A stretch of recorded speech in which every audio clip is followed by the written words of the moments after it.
بسم الله الرحمن الرحيم. الحمد لله رب العالمين، والصلاة والسلام على خير خلق الله محمد وعلى آله وأصحابه الكرام وتابعيهم بإحسان إلى يوم الدين. ربنا أرنا الحق حقا وارزقنا اتباعه، وأرنا الباطل باطلا وارزقنا اجتنابه. ربنا آتنا في الدنيا حسنة وفي الآخرة حسنة وقنا عذاب النار. برزان خوشويستانم كتابي الذريعة إلى مكارم الشريعة زاناي بايا برز راغب أصفهاني نسيبتي إما دهريك والزمانك لخزمة دم كتابة جيان بسر أبين فصل بجبج بو أم كتابة إما بشي شوارما أم كتابة باسي قوتي غضبي أكا، قوتي السبعي إنسان أكا، أو بشيك لإنسانا بشك لإنسان هاي وكو درندكان معاملائك أو بش زياتر وإما لم بشا بحثك كألين بشيكي درندي لإنسان هاي مرجني همو خراب بشي باشو تشاكي هاي لدرسي بيشو باسي صبري بوكردين أم جار باسي شجاعة آزايتي مبوك. أفرمي شجاعة آزايتي يا للدلا سيريكي يا لكردوا أقل للدلا سيريكي أو عزم وجزم وإرادة بقوتك لإنسان هيا ويلي أكا إقدامك وهنقاو بني أقر منالك بتشوك بين بيش شاي وخومان ويلا معناي شجاعتي بقين أقر أم منالات ترسي للروشتن كردن هبي ولا الرأي كردن هبي بحياتي فيري أو نابك هنقاوك بني أو لناو الضلية آزايتيك هي جرأت بأخوي أدا كبتواني بسر دوقاتشو بوستي زور زحمة تشتيق لسر دوان بوسته وبرجو لو حركش كاتو نشكر أم توازن راقرتني خوي وخوستاني خوي أجر كسيك بحياتي مثلا أجر إنسان خشوق بوه باقلا لسر سنگ بروشته أجر إيش الإنسان كان لسر قاز بوسته أمانو ياريزاني كي زور سيرو قوريه فعلا إنسان ياريزاني كي قوريه كاتك بدو قاتشكاني أروى بس أما بجرأت كراو شجاعتي أم كسو هاي كردوه كبتوانا بسر دو قاتو بروا شجاعتي أم إنسانا وهاي كردوه كنكوي لكاتي روش نكوي أقر إما بسر ديواري كي برزا بروين هر كسيق لإما بروا ترسيق وهاي ليكا بكوية تخوارو أم بالسانتيمي كبسر يا أروا لي تسكبتو لي باريكبتو دنيا ليتو وكوية تخوارو هر أم بالسانتيما أجر دوتشين بسيتشين بناترسي وسريا رأيك كابو جرأته شجاعته لإنسانك للضلية دا أمزري لا عملو كردوشيا هنقاي بو أني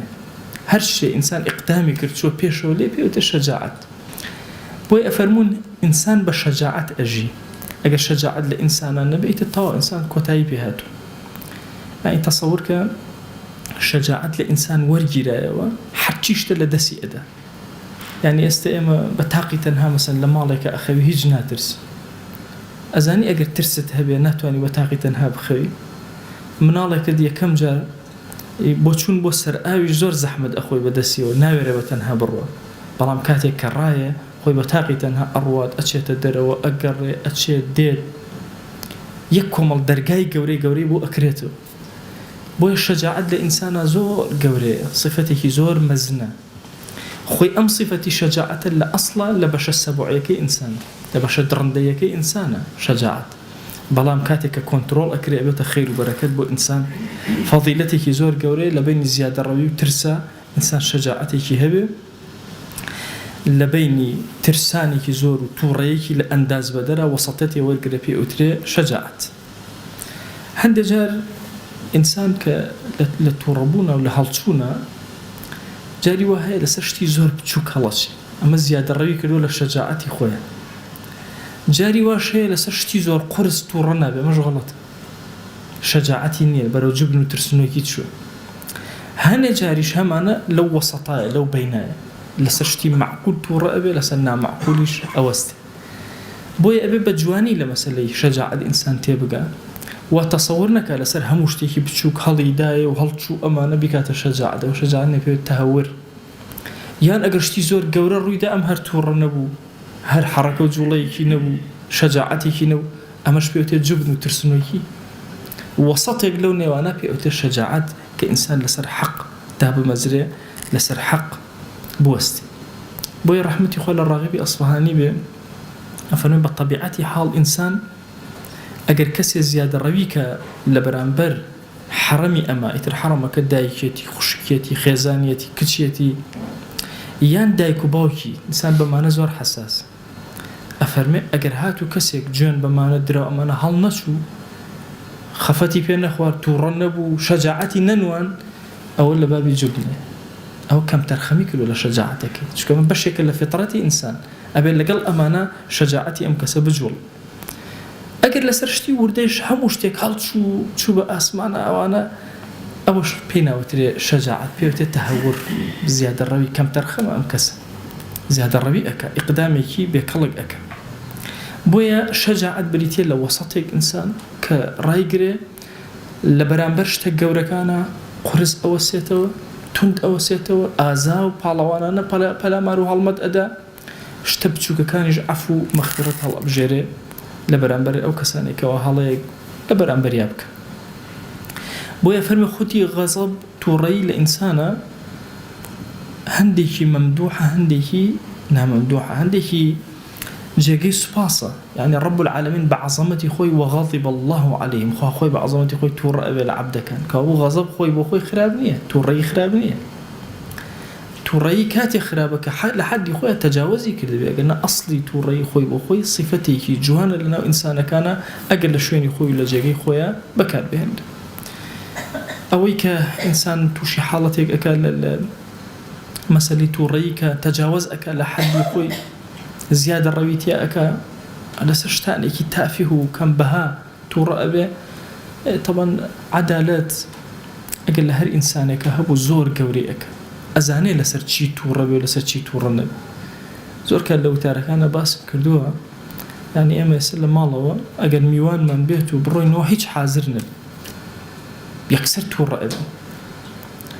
أي أقل خيزان من مثلا لنوجك كم ترخميك أي غيبتي كسبك تورا نبي بوچو كتوازن عدالة ما لتيكتشو بينما أبي لسر أمان توربي أمان خزانك برو هلاكة أبا عائلك برو مردن أبا أمانك هرشي أعمالي صالحي مالك هرهم بدأ لبيناوي غيبتك لكولا ناك لبرانبرا لرجي قيامتك سكي يا إلهي غيبتي كردو مكام إحسان وعبداتي كقبول الله إخوالي تبا أما تشيكي توربون بينما أما لسرشت الدنيا كتوربين شكا عيبيكي دنيوية تسرمان بويا مسائلي توريك ألين بشكل إنسانا بريتيال الرحمة وبزي أقربيتو صفة عدالتك جيب جيك هلا خويا بزاني لكيا لسرتشي شون لحد خوي تجاوز لك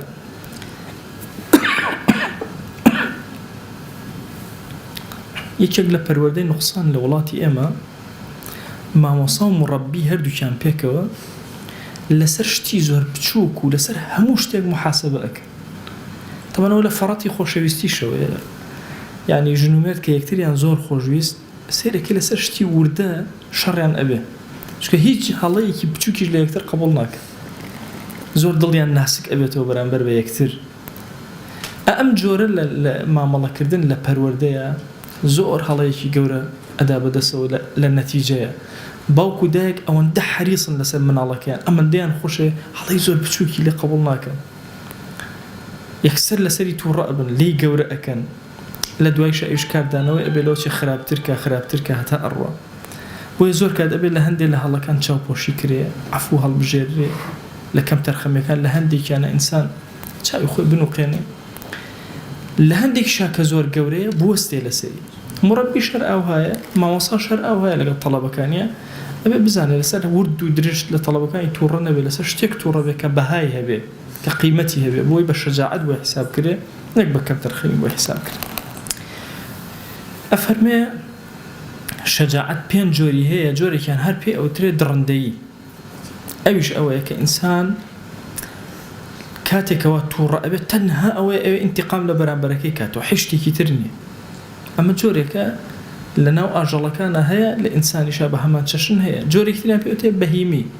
إنسان تورا أبي هتاوكو أجات خواردن يا مسألة نكاحه منكحه أمانة أم جوري لشجاعة بيوتي شجاعته بهيمي أجلي طبعا بهيمي السبوعي يكم يعني درندي بيوتري دوم يعني بهيمي أجلي بيوتري داني كتير من هي تجريبية طبعا الإنسان أوي من الله كبون باسكن تجريبية وردە ئینسان تەجروبە ئەکە جارێ ئەکەوێ دوانەکەوێ سیانەکەی فێرە تەجروبەی کردو شەجاعەتیش ئەو هەیە جاری وای ئینسان یەکەم جار زۆر بە زەحمەت یعنی بیرکەرەوە یەکەم جار بچیتە شەڕێکەوە گولە با لەم لاتولۆ لە هەر زنووقە ئەچی بەڵام دوای ئەمەندە ئەڕۆ و گولە لێ ئەدا و ناژمرێ ڕایە لەگەڵ وەزعەکە تەبیعیە بێ بەلایەوە زۆر بە سادە مامەڵەی لەگەڵ ئەکە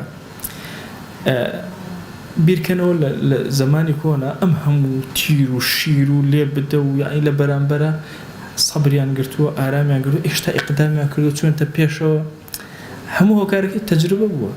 جاری یەکەم ئەم کەسە چوو ئەبێت چەند ترسا بێت جاری دووەم کەمێتر کەم دەیدێ وای لێ هاتووە هیچ ترسی نەماوە زەڕێک هەستی بە ترس نەکردووە بۆیە ئەمەش جۆرەش پێوتێ جۆرێکی تەجریبی جۆرێک پێوتێ شەجاعەتی جیهادی کە ئەوژەوەی ئینسان لە پێناوی پاراستنی دینەکەیە غیرەتی ئەجوڵە دیفاع لە دینەکەیەکە جۆرەکە لە جۆرەکان جیهادکردنە هەندێک شپێتێ حیکەمی ئەویش ئەوەیە کە ئینسان بیر ئەکاتەوە چاکە و خراپ جیا ئەکاتەوە اینجا هەنگاو بۆ مەسائلی شەجاعەتی خۆی ئەنێ کە ئەمە جۆرێکی زۆر کە حەکیم و داناکان ئەم جۆرە شەجاعەتیان هەیە شەجاعەتێکی زۆر بەرزە هەموو ئەم شەجاعەتانەی کە ئەرسای هەر پێنجەکە لە ئینسانە ئەگەر بێت و یەکەم و دووەمیانی لێ دەرکەی سەبوعی و بەهیمیەکە لە ئینسانە دەرکەی سێدانەکەی تر مەحمودن لە ئینسانە واتە هەموو شەجاعەت لە ئینسانە دوانی مەزمومە سیانی مەحمودە ئەوەی کە بە تەجروبە دەستی ئەکەوێ هەر مەحمودە ئەوەی کە لە جیهاد و لە پێناوی دینەکەیە ئەیکە هەر بە مەحمود حیسابەکرێ بە چاک حیسابەکرێ ئەوەشی کە لە حکمت و دانایەتیەوە هەر لە چاک حیسابەکرێ تەنها ئەوەی لە پێناوی خواردن و یا لە پێناوی تەنها ئینتیقام و تۆڵەکردنەوە ئەوانە تەنها ئەو دوولایەنەکە بە خراپ لە مەسائلی شەجاعەتا باسکراوە گەنا بە شەکانی تریان هەموویان بەشی چاکن ئینسان کاتێک کە لە خزمەتی دینەکەیە کە تووڕە ئەبێ هیچ مەبەستێکی نییە یا شەجاعەتێک ئەنوێنە هیچ تەنها مەبەستی ڕەب العالەمین لەبەر خاتی خوا تووڕە بووە یا ئەوێ ثەوابێکی دەستکەوێ یا ئەترسێ لەوەی ئەگەر تووڕە نەبێ یا ئازایەتی نەنوێنێ خوا عقوبەی بدە ئەفەرمێ لێرە ئەمانە هەر هەمویان بە هەر مانایەک بێت سەواء لە پێناوی دینایە بێت لە تەماعە بۆ ثەوابەکە بێ یا لە ترسی عقابە بێ هەمووی بە عبدایەتی بۆ کەسەکە ئەنووسرێ هەمووی بە ئەجر بۆ ئەنووسرێ پێی بەرزە بێتەوە هەرچەندە فەرمویانە عولەما فەرمویانە من عبد الله بعوض فهو لئيم هەر کەسێ لە بەرامبەر عیوەزە عبدایەتی بۆ خوا بکە ئەوە کەسێکە نەگەیشتوێتە پلەی بەرزی چونکە ئینسان کە عبدایەتی ئەکە لەبەر خودی خودا ئەیکە لەبەر ذاتی ئەڵڵا ئەیکە نە لەبەر ئەوەی بچێتە بەهەشتەوە نە لەبەر ئەوەی لە ترسی جەهەنەم نە هەر لەبەر خۆشەویستی خوا جێبەجێ ئەکە ئەمە کەماڵێکی عیبادەتە بەڵام پێشتر خۆی ئەمەی بەیان کردووە کە ئەفەرمێ هەمانە لە ئینسانە بە طماعی ئەوەی کە بچێتە بەهەشت عیبادەتەکە هەشمانە لە خەوفی ئەوەی نەچێتە ناو ئاگرەوە عیبادەتەکە هەردووکیان هەر قبوڵن هەشمانە تەنها لەبەر خاتی خوا عیبادەتەکە بۆیە لە شەجاعەتیشە بە هەمان چەشن ممکنە ئینسان شەجاعەتەکەی لەبەر خاتی بەهەشت بێ شەجاعەتەکە لە ترسی دۆزەخ بێ شەهادەکە لەبەر خاتی شەجاعەتەکە تەنها لەبەر خاتی خوا جەل جەلالوه بێ ئەفەرمێ فەرق چیە لە نێوان ئەوەی کە کەسێک لە پێناوی تەنها خوا ئەچێتە پێشەوە ئیقدام ئەکە هەنگاو ئەنێ ئیخلاسێکی تەواوی هەیە لەگەڵ ئەوی ترە ئەفەرمێ ئەمەی کە تەنها لەبەر خاتی خوا ئەڕوا زەڕەیەک مەسائلی خەوفی مردن و چی و ئەمە لە دڵیان نییە زۆر ئاسایی بەلایەوە مردنی بەلایەوە ئاسایەتە ئەوی ترە ذەمی خەڵکی بەلاوە زەحمەتە ئەترسێ کە ئەگەر ئیقدام نەکات جیهاد نەکات مەسەڵەن شەجاعەت نەنوێنێ خەڵک زەمیکەن بڵێن ترسنەوە کە دیفاعی لە دینە قسەکان لەبەر خاتی خەڵکە چاوی دڵی ئەم کەسە حیسابە ئایا بۆ ئەم شەجاعەتە ئەنوێنێ فەرمایە شتێکمان هەیە پێغەمبەری خوا صلی الله عليه و سلم فەرمایەکێک لەو کەسانە لە ڕۆژی قیامەتە کە محاسبە ئەکرێ شەهیدە ئەو شەهید پلەیەکی زۆر بەرزی هەیە بانگ ئەکرێ لە بەردەم خەلائقا پرسیاری لێ ئەکا ڕەب العالەمین ئەی عەبد تۆ چیت کرد طبعا پرسیارەکان یەکێک لەوانە وعن عمره فيما أفناه العمری خۆت لە چی هەسەرف کردووە ئەڵێ یا ئیلاهی من قتالم کرد جەنگم کرد لە پێناوی خوایە حتا وەکو شەهید سبحان الله لە بەردەمی ئەم خەلائقا پێڵێ کەذەبتە تۆ درۆت کردە ولكنك قاتلت ليقال لك جريء بۆیە ئەو قتال و جەنگەدە بۆی پێت وەڵان ئازایە وقد قيل بيانوتي لدنيا بيانوتي پاداشتەکە لێ وەرگرتەوە لەبەر ئەوا کرد بڕۆ یعنی شەهادەت چ پلەیەکی بەرزە شەجاعەتێکی چە گەورەی تایە هێشتا ئەم کەسە لەبەر ئیخلاسی نییە ها چەند بچووک ئەبێتەوە وقد قيل بۆی ئەفەرمێ بەچی ئەزانی صادقیە صادق نی ئەفەرمێ بەما ئەزانی ئایا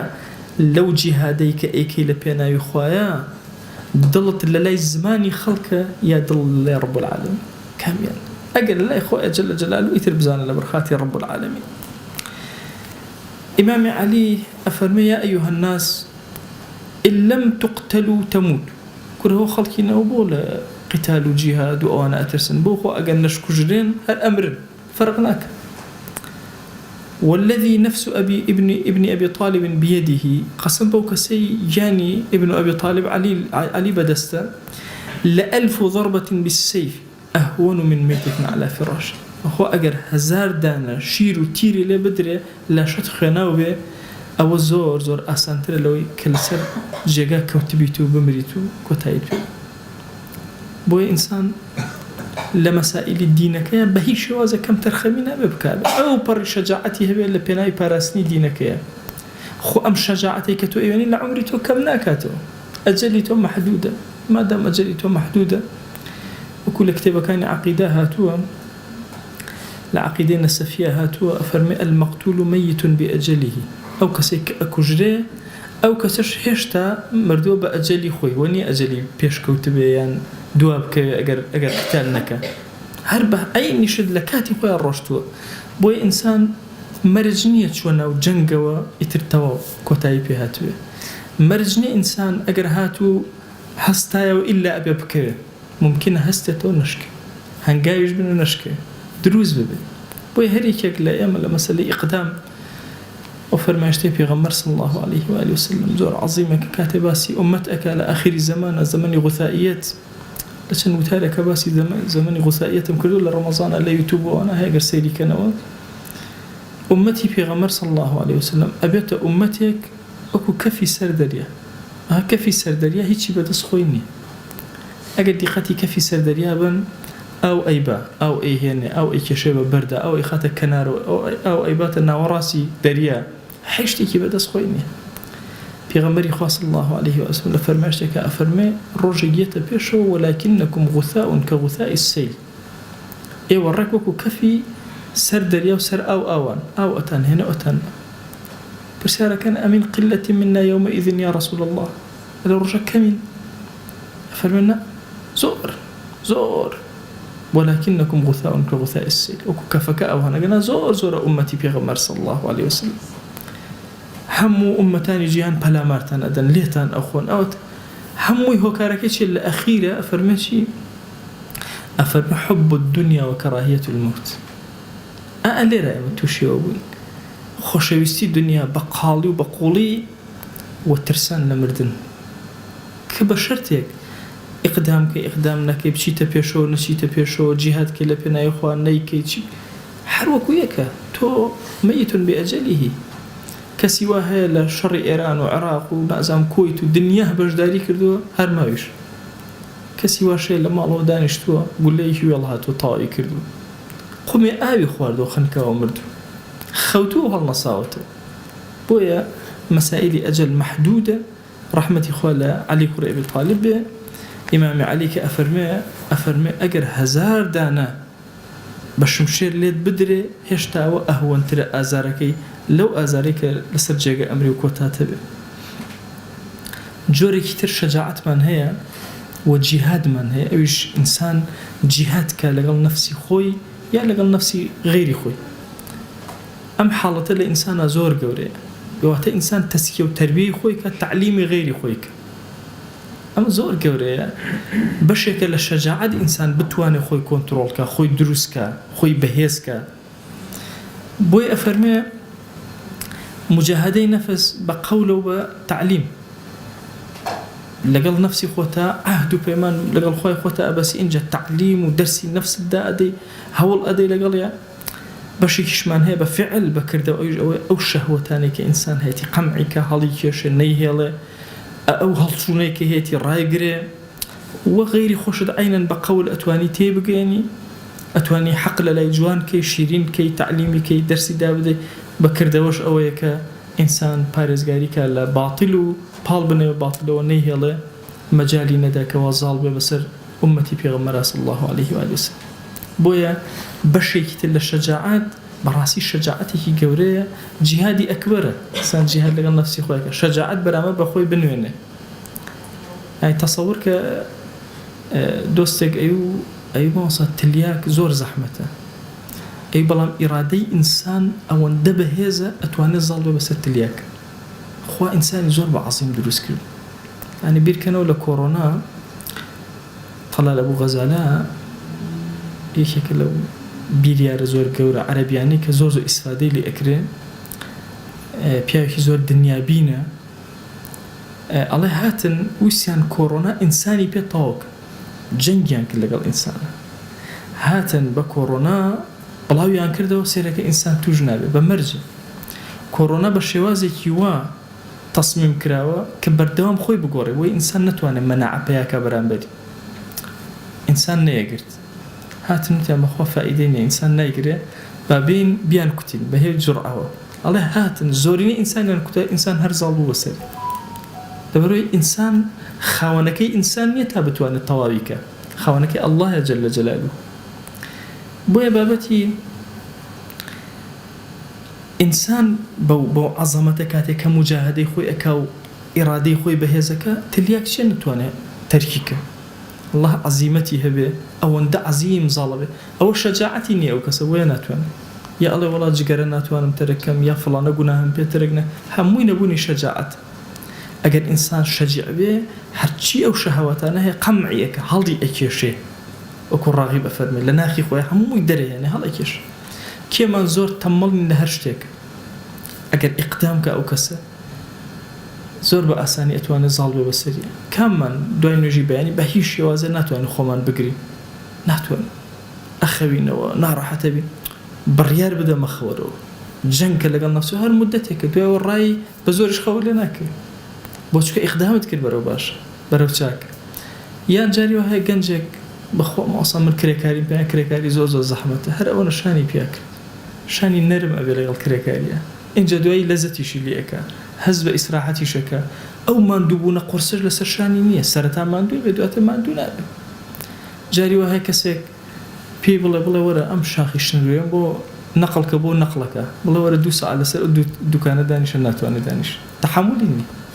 شێوازی ئەم بۆ چکە لە مەگەڵ ئەمانە ڕاناتەوە، شەجاعەتی نەکردو. بەس ئەگەر شەجاعەتی کرد لەگەڵ هەر هەمووی ئەتوانێت. ڕواکەن کارمەندیەوە هەیە ئەوەنە وەرەخە هەموو ڕۆژە سەیریانەکە، ئەڵێ بەیانی پاکسازی ئەەکەم، 2 بەیانی چاکی ئەەکەم، حتا لەو دائیرە ئەڕۆ بە دائیرەیەکی تر هەر وەرەکان لەسەر مێزەکەی کەوتون، لەناو ڕەفەکانیەکەون، نەیتوانێت تەرتیبی کە، چکە شەجاعەتی نە، ئیقدامی نەکردووە. خۆ ئەگەر ئینسان ئیقدام کە، هەرچی کارەکانێتی ڕەشی ئەخ، ئەتوانێت لە چیە تەمەڵی شەجاعەت بنوێنە، ئازایەتی خۆت بنوێن، ئەچیتە پێشەوە دروست ئەبی. ئینسان جاری وا هەیە ئەڵێ کاتەکەم بەشم ناکە، بڕواکە خودی ئەم قسەیە جۆرێک لە نەبوونی شەجاعەت.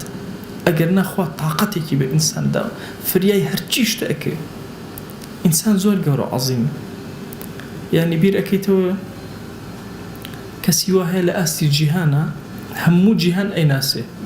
باشە هێشتا فریای هەموو جیهانەکە و زیاتر هێشتا ئەوەندە بەڕامیجی پێیە،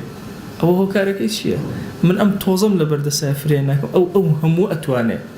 هۆکارەکەی ئەو شەجاعەت و ئازایەتیە لە ئینسانەکانە کە خۆی گەورەتیە خەلق کردوون، کە یەکە لە سیفەتە ئەساسیەکان لە ئینسانە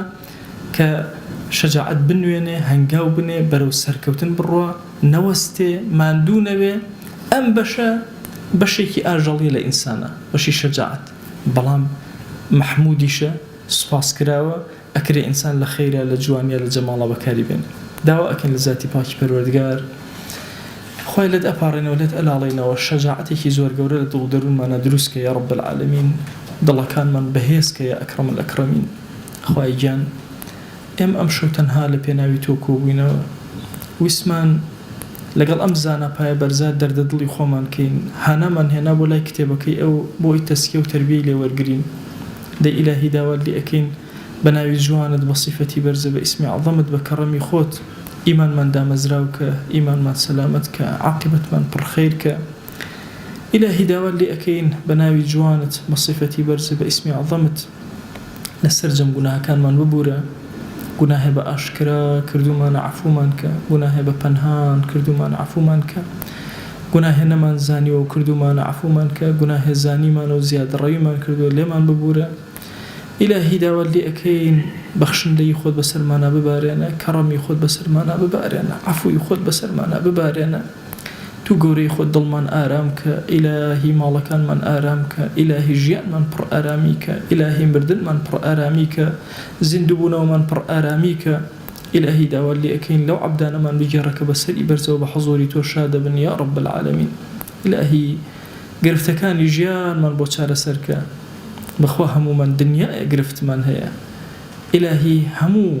هاوارنا الله من تنها ولا يتوبر زكين وتو خود قرفت كان من شار سرك قرفتي خوشويست كان من شار سرك تو خود بهانا منورة تو خود دروس منك تو خود بهز منك تو خود دامزراو منك يا رب العالمين إلهي داودي أكين برحمتي خود ببزي خود يكتشر كسات كاركاني جياني إما مدردسي خو من يا رب العالمين همو جيان من يا إلهي لدسي قدرتي خوتا به الله ويا أكرم الأكرمين تو خود سرپرشتی من که تو خود نوچوان من بگرب و خیر إلهي داول لي أكين برحمتي خود سرپرشتی من که تو گوری خود أون ده حلال من بدره توشي حرام من مكة يا رب العالمين إلهي قرفتكاني جيان من بوشار سرك ومن بحال ومال مالدارك ومن بمنال منالي بعطاك ومن بمنال منالكاني صالحك أو من نخوش الشفاء ببنيره إلهي نخوش مادي ومعنوي كان من شفاء بده أو نخوشان الزاني وما زاني والشفاء من ببنيره شفاء بخوش ويستان من بنيره أو من قرز سرشاني سوك أو من كم رزق حلال زيادك تو قوري خود خويا رزق حلال من زيادك إلهي داول لي أكن محتاج دسي نابرد من مكة الزليل سرجك من مكة محتاج دسي مروفا كان من مكة أخير كلمة جيان من لا إله إلا الله بيا أكرم الأكرمين تو قوري خود بسري بأزولم دنيا درمانك يا رب العالمين خواهي جان لد أبارنا ولد ألالينا ولا قناهي دايكو باكمان ببورة لقناهي براو خشكان من ببورة لقناهي خزان وهاوسر ومنالو وشمان تاروجي قيامة ببورة لقناهي خوشويستو عزيزان من ببورة لقناهي خزمكان من ببورة إلهي داول ليكين لقناهي دراوسي من ببورة يا إلهي هركس بياوتيكي بسرمانو إلا قناهي ببورة پروردگارا بخوا اما ازانين هشتك مني بوتوي برسكينوا بلان بخوا إلهي اگر هيچش من نبي ضل من پر لمحبتي محمد صلى الله عليه وسلم بو محبتي او هاوار بولايتو اهانين ام دعانا من قبولك يا رب العالمين صلاوي ضلي من دوي اما بقينا بيغمبر صلى الله عليه وسلم خوشويستنا اخي اما بيبقينا يا اكرم الاكرمين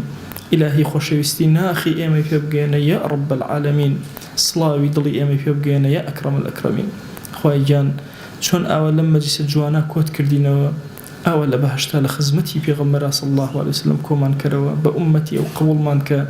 لجير سيبرو ساي آلاي او حشر مانك آمين آمين والحمد لله رب العالمين وصلى الله على سيدنا محمد وعلى آله وصحبه وسلم تسليما كثيرا أبدا إلى يوم الدين